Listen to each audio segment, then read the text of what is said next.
Okay, hello everyone. Welcome to the chapter 7, the entrepreneurship lessons from visionary leaders.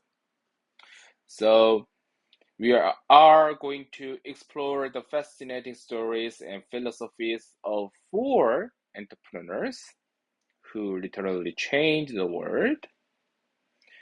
These are not just business success stories, these are lessons about vision, courage, persistence, and creating value that you can apply to your own life, whether you want to start a company or not.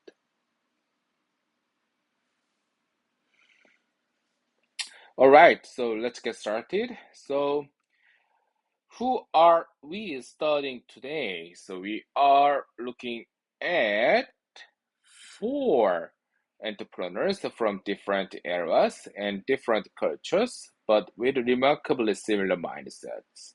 So from South Korea, we have Chung Ju-young. I said last chapter his name, also Lee Byung-chul. So Chung Ju-young is founder of Hyundai. He's Lee Byung-chul, founder of Samsung, and also Dr. Yuhan Corporation, founded the Yuhan Corporation in South Korea, and Steve Jobs, co-founder of Apple, were known. So now you might recognize Samsung and Apple immediately. You probably own products from these companies. You might know Hyundai cars, but even if you haven't heard of Dr. Yuhan, his story might be the most inspiring of all. So here is the learning objectives. So by the end of this lecture, you will able to first understand the core principles of entrepreneurial thinking, not business school theory, but real principles that these men used to build companies worth billions. And second, analyze how cultural and historical context shape business philosophy. So you will see that a Korean entrepreneur in 1950 and American entrepreneurs in 2000 faced very different challenges, but applied very similar thinking. It's interesting. So as many Korean entrepreneurs, those three people in this time, Steve Jobs working in 2000, of course, those two times faced very different challenges. I said before.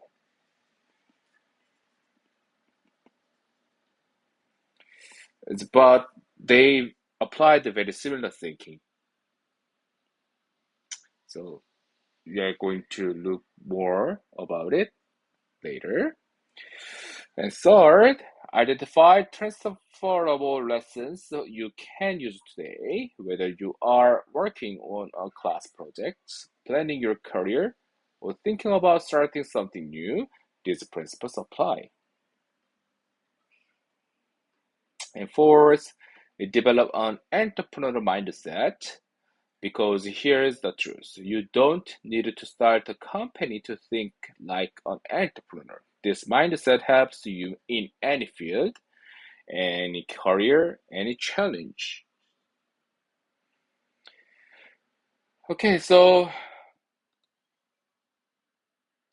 why study these four leaders?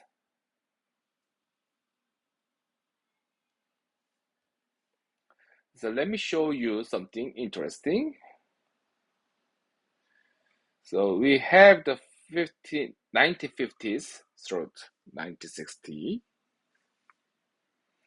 the era of post-war reconstruction in Korea. So the country had been devastated by war. There were no highways.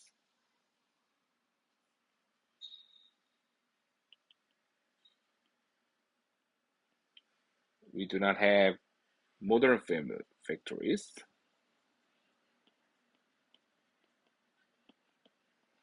and the widespread poverty. So infrastructure had to be built from scratch. So this is when Chung Ju-young, Lee Byung-chul, and Dr. Yu Han were building their companies. They were focused on national development.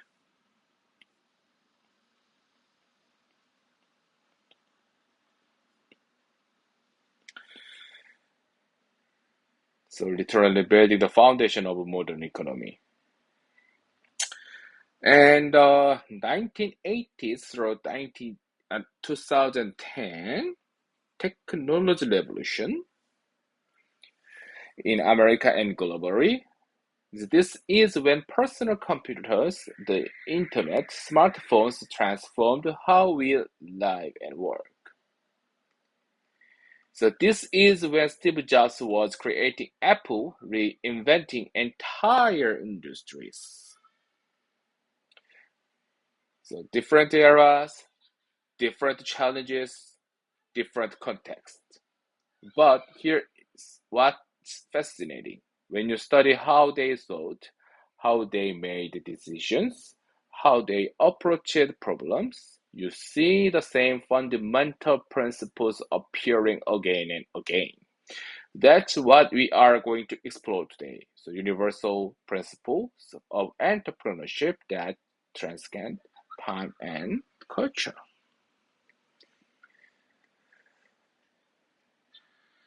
So, before we meet our first entrepreneur, Chung Chu-young, so let's define what we mean by entrepreneurship. So most people think entrepreneurship means starting a business. Of course, it's true, but that's part of it. But it's much bigger than that. Entrepreneurship about solving problems creatively, taking calculated risks, and creating value for society, and challenging conventional thinking. So we covered all values before this chapter. So you can be entrepreneur as an employee, as a student, as a community organizer, as an artist. It's a mindset, not just a job title. So keep this broader definition in mind as we go through today's story. Okay, so now before we dive into our first entrepreneur, I want you to pause this video and think about this question if you have time. So, key question to student. So, what qualities do you think successful entrepreneurs share across cultures and time periods? So, seriously, pause right now. So, take 30 minutes or more than 30 minutes, 30 seconds, sorry. Take 30 seconds or more than 30 seconds. Write down 2 or 3 qualities you think all great entrepreneurs have in common. Okay, so if you're done, okay, so keep your answer nearby. At the end of this lecture, we will come back to this question and you can see if your predictions were correct. All right, so let's meet our first entrepreneur.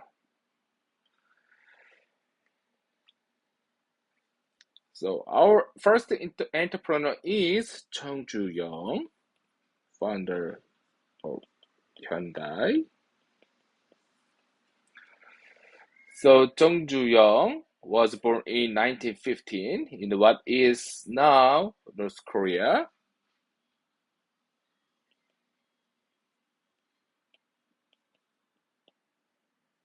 So in a poor farming family, he had a minimal formal education. So by the time he passed away in 2001, Hyundai Group was valued at 30 trillion won. That's approximately 25 billion US dollars. So, but here's what's truly remarkable. Jung Ju-young did not just build a company, he built modern South Korea's infrastructure itself. So the highway connecting Korean cities, Hyundai built them. The shipyard produced massive vessels, Hyundai built them. So major construction projects across the country, Hyundai built them too. So Chung Chu-young literally constructed the physical foundation of Korea economic miracle. So Chung Chu-young is constructed physical foundation of Korea economic miracle.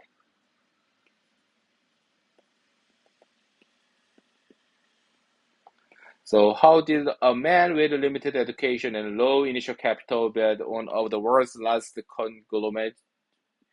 So let's explore his three core philosophies. So first core philosophy is challenge convention. So Chung Ju-young had a famous saying that became legendary in Korean business culture. So when his executives would come to him saying a project was too difficult, too risky, or impossible, he would look at them and ask, "Hey, have you ever tried?" He said every time. So in Korea, 이봐, 해보기나 했어.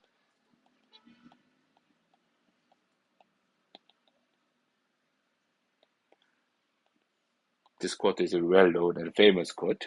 So this simple question reveals a profound insight of entrepreneurship. So let me explain it. Okay, so the two errors entrepreneurs face when facing uncertainty, and entrepreneurship is all about uncertainty. People tend to make one of two errors. So error one, the error of excessive optimism. So this is when you jump into ventures without proper analysis. You think it will definitely work. What could go wrong? You don't calculate risk.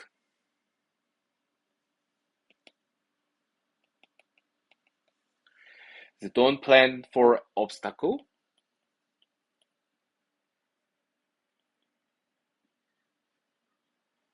You don't prepare for failures.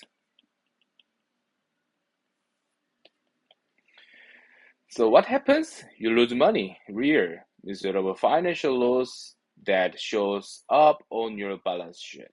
So this error is obvious. Everyone can see it. If you start five businesses and they will fail, everyone knows you made mistakes. And error two, the error of excessive pessimism. So this error is more subtle, but actually more common.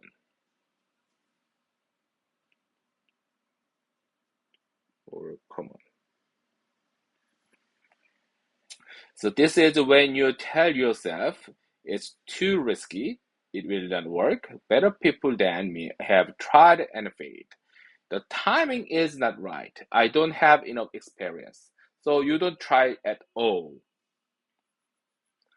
So now here is the interesting part. On your financial statement, this looks like nothing happened. No loss, no failure, no embarrassment. So no loss, no no failure, no embarrassment, because not trying at all. So, but economists have a term for what you actually lost: opportunity cost.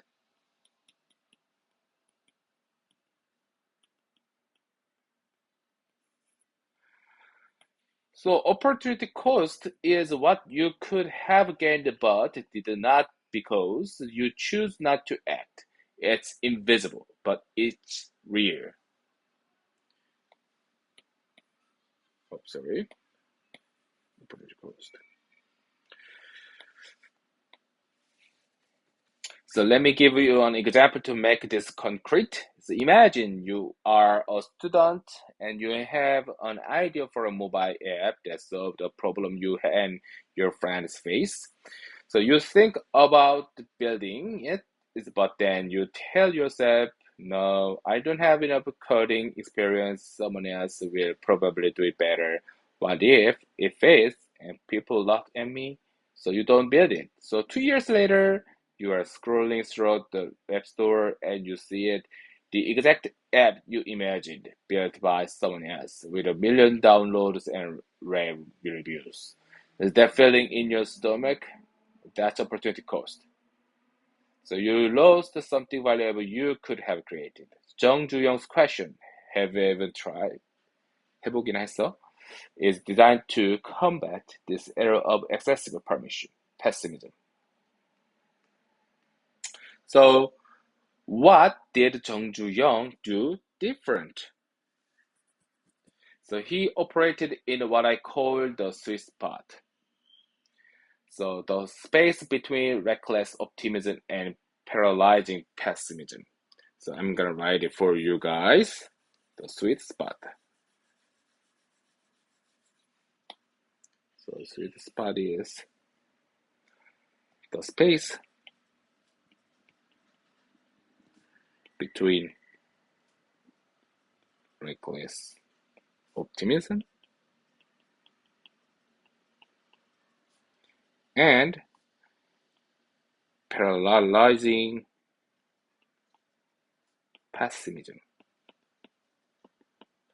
So his approach had 3 elements. First, calculate the risk carefully. So don't be reckless. Do your homework. Understand what could go wrong. And second, don't let fear prevent action. Once you have done your analysis, act decisively. So don't let perfect be the enemy of good. And third, test assumptions through doing. So you can't know everything sitting in an office. Action creates information. Try, learn, adjust, try again. So try, learn, adjust, try again. So this philosophy led directly to his first major breakthrough projects. Okay, so here's the case study. The Gyeongbu Express, Gyeongbu 고속도로 in Korea.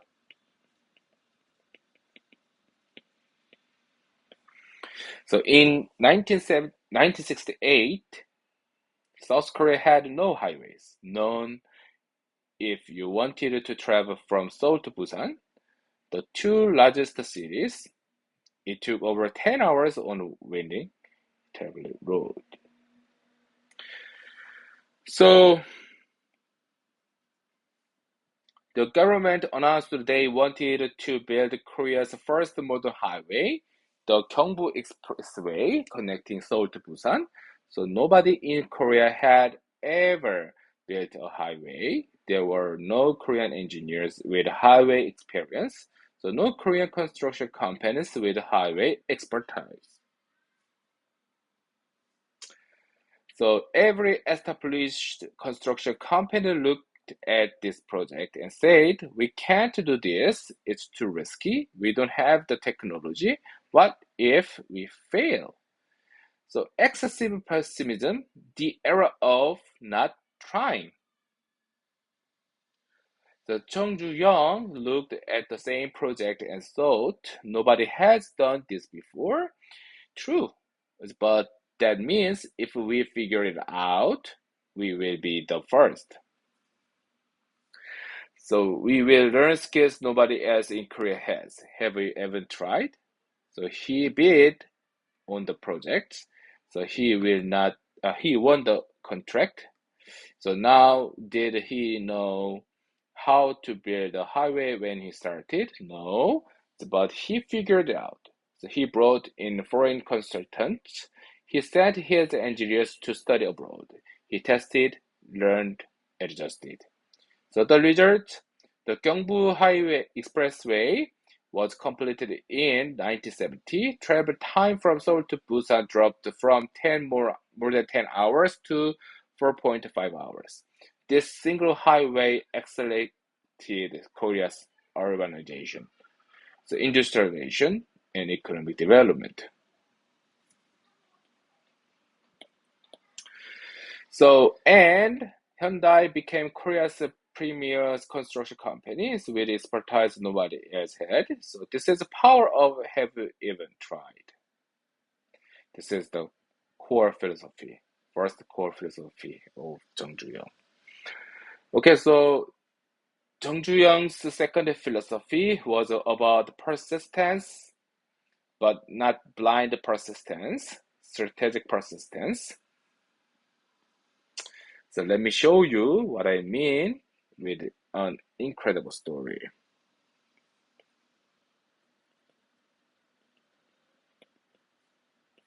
I'm gonna write it one word for you guys. So the Jubail port story. So by the mid 1970s, Jung Ju-young had proven himself in construction, but he wanted to expand into shipbuilding, building actual ships, not just docks. So there was one problem. Hyundai had never built a ship. They had no shipyard, no ship engineers, no experience whatsoever. Same situation as Gyeongbu Expressway.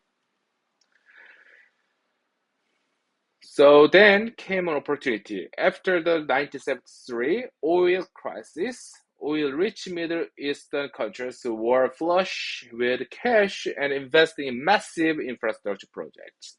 So Saudi Arabia announced plans to build a Dubai industrial port, so a massive deep water port that would become one of the world's largest industrial complexes. So the project was nearly impossible. The port needed to build in 30-meter deep ocean with surging waves, and they would need to install 400-ton steel structures in these conditions with 1976 technology. The most experts said it simply couldn't be done, but Jung Ju-young saw opportunity. So let me walk you through how we approached this impossible project. This is a masterclass in entrepreneurial problem solving. So Jung's solution journey is a personally think that this is a masterclass in entrepreneurial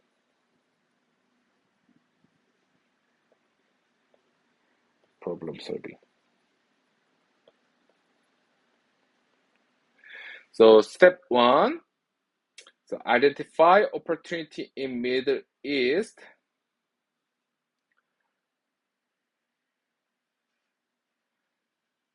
So post oil shock. So first, Jung identified why this opportunity existed. Post oil shock. This is the main reason. The Middle Eastern countries had money but lacked construction expertise. Western companies were expensive and slow. And there was a window of opportunity for a company that could deliver quality work efficiently. So here is the lesson. So opportunities often exist at the intersection of change and capability gaps. So I'm going to write it. So opportunity often exist at the intersection of change and capability gaps.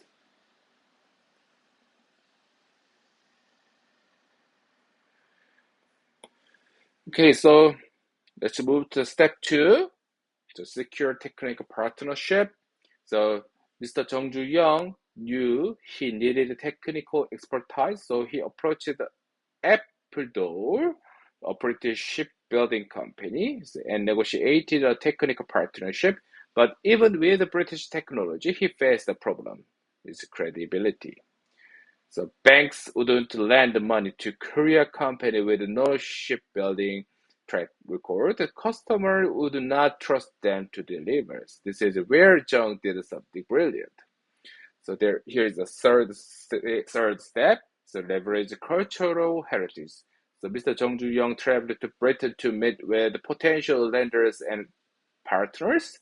So when they expressed skepticism about Korean shipbuilding capability, Jung pulled out a 500 won bill.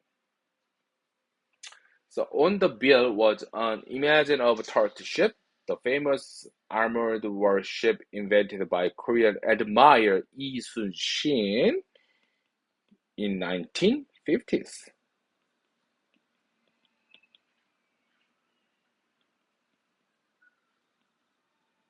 1950. So Jung pointed to the turtle ship and said that Britain has been building ships since the 18th, 18,000s. So, but Korea has been building ships like this since the 15,000s. So we have the technology deeply rooted in our DNA, so we can do this. So now, was this logical? Not entirely. The turtle ship technology was not directly relevant to modern shipbuilding, but was it effective? Absolutely. It changed the narrative from inexperienced Koreans to proud shipbuilding heritage. The British chairman of Ecuador was impressed by Jung Ju-young's boldness. So he wrote a recommendation letter to Barclays Bank and arrange a meeting. So here's the lessons. When you lack conventional credentials, find creative ways to demonstrate capability and commitment.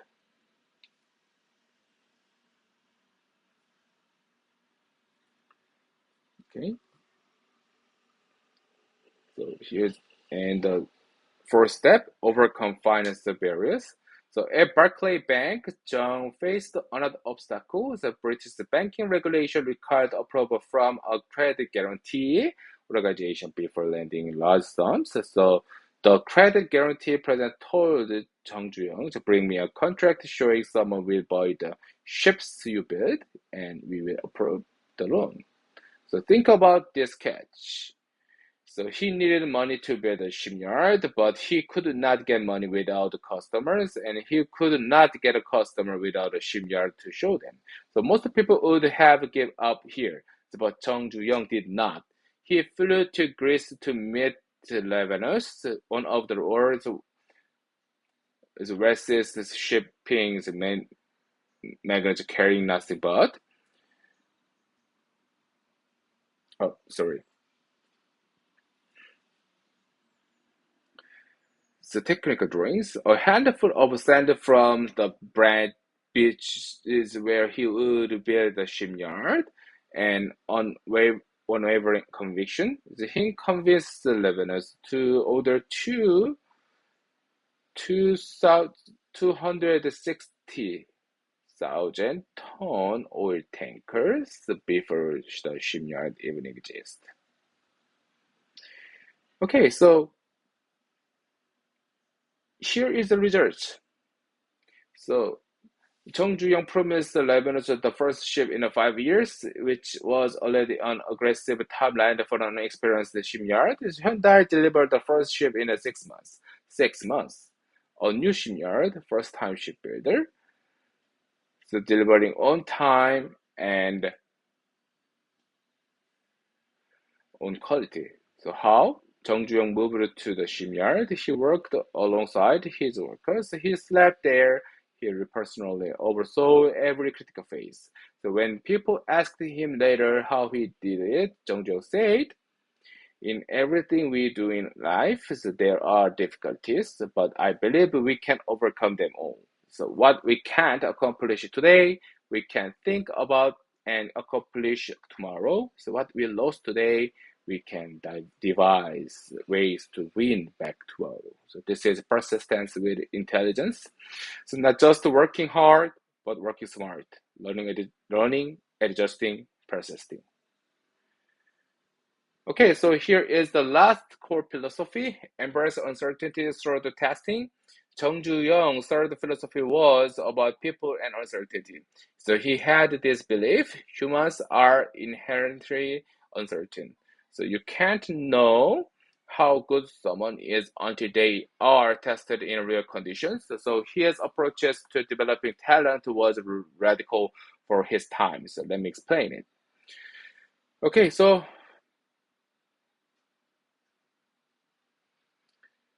most companies in the 1960s and 70s would hire people, give them safe assignments. So gradually increase responsibility over decades. So Jung Ju-young did the opposite. He would first hire talented people with potential. The second, throw them immediately into intense competitive real-world situation. Third, see who thrive under pressure. Fourth, promote those people rapidly. So he called this one step forward development. Mhm. So the idea was you can't know someone's true capability in comfortable conditions. You need to create pressure, competition, challenges. Those who grow through hardship become your strongest leaders. Jung Ju-young had a say, the trees that grow through wind and rain are stronger than those grown in a greenhouse. So was this thought? Yes. So did some people find it harsh? Absolutely. Did it work? Undeniably. So many of Hyundai's top executives later said they grew more in 1 year under Jung Ju-young trial by fire than they would have in 10 years at the traditional companies. Okay, so here is a modern application. So now you might be thinking, I'm not building a construction empire. How does this apply to me? It's a great question. Here's how. For students, don't just take easy classes that guarantee A. So take challenging courses where you will struggle and grow. So that's where real learning happens. And for your career, volunteer for the difficult project nobody wants. That's where you will develop skills that make you irreplaceable. And for startup, don't spend years planning in a comfortable office. Build a minimum viable product. Get it in front of real customers. Learn from real feedback. The principle is universal. So action creates information. Testing reveals the truth. Comfort prevents growth. Okay, so I'm gonna give the summary for the Jung Ju-young's three philosophy. Okay, so core philosophy one, challenge convention. So don't let pessimism prevent you from trying. So calculate risks, but don't let fear paralyze you. Ask yourself, have I even tried? And philosophy two, persist to the last moment. Break impossible problems into solvable steps. Use creativity is when you lack conventional resources and deliver results through the personal commitment. And last core philosophy, embrace uncertainty through testing. So growth comes from challenge, not comfort. Test people and ideas in real conditions and learn. It just persist. Okay, so pause the video here for a moment and think about this. What's one area of your life where you have been too pessimistic? Where have you not tried because you assumed it would not work? So write down. So we'll come back to this later. Okay, so we needed to take a break. So then we are going to move to our second entrepreneur. See you.